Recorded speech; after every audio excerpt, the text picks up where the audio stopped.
Sorry. Hello, YouTube. Today we have something a little bit different. We have my school's horn, a besson compensating euphonium. I have no clue what year this is, but it's back when they were still stamping on a London, Paris, New York stamp onto every single horn. Um, so it's decently old, as you can tell. But this horn has just been sitting on the top shelf of my low brass closet for about 30 years now. I checked the itinerary just to see who all has played it, and no one has played it. I fixed it up a bit. The valves work now, thankfully, even though they're still a little clunky. And it plays very nice.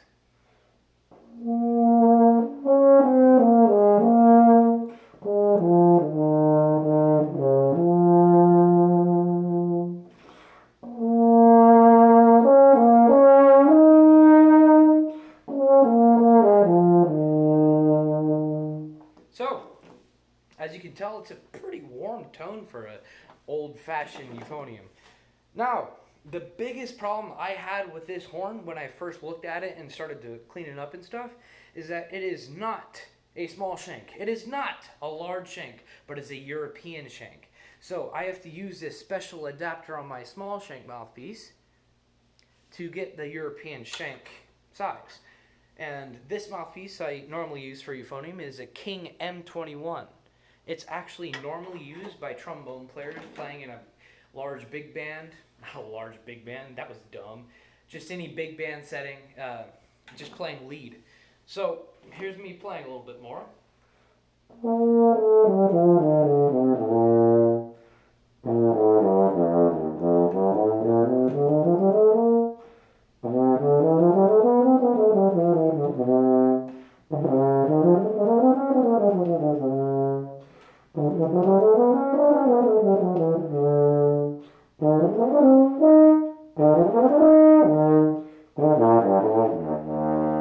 So, the benefit of the compensating valve. A lot of people ask questions on this, in real life that is. I just made this YouTube channel.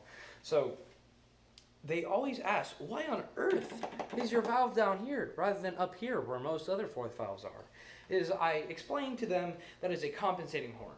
A compensating horn means that just normally your three valves only use these three pipes. So that makes sense, right? It has your standard euphonium feel to it. Now, when I flip it over, you can see where the extra pipes are.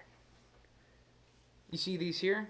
Those are basically all the pipe needed to make the compensating system work. So if I had a normal four-valve euphonium or four-valve instrument without the compensating system, like the piccolo that I was doing a little review on before, it wouldn't be in tune. A good way to check is that you could play the note and then with the compensating valve just to see if it is in tune.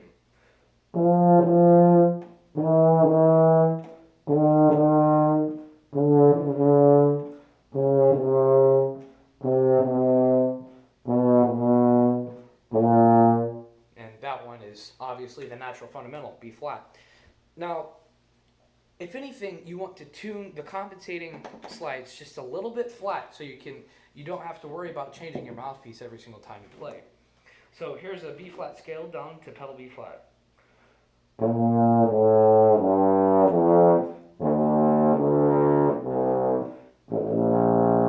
See, that would be a lot more difficult to play on a normal B flat, not a normal B flat, but a normal euphonium without the compensating system.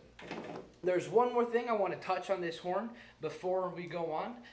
If you are looking on buying one of these specific horns, the valves leak quite a bit. So what I did is I took this little piece of plastic pipe and hot glued the end of it so none of the water could get down on my shirt while I'm playing, and it catches all of it. It's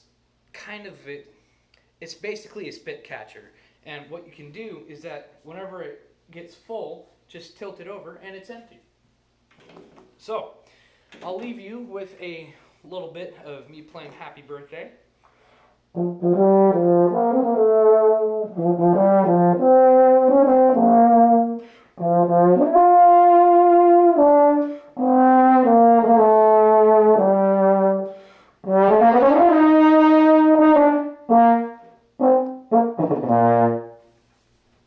you, YouTube, in the next video.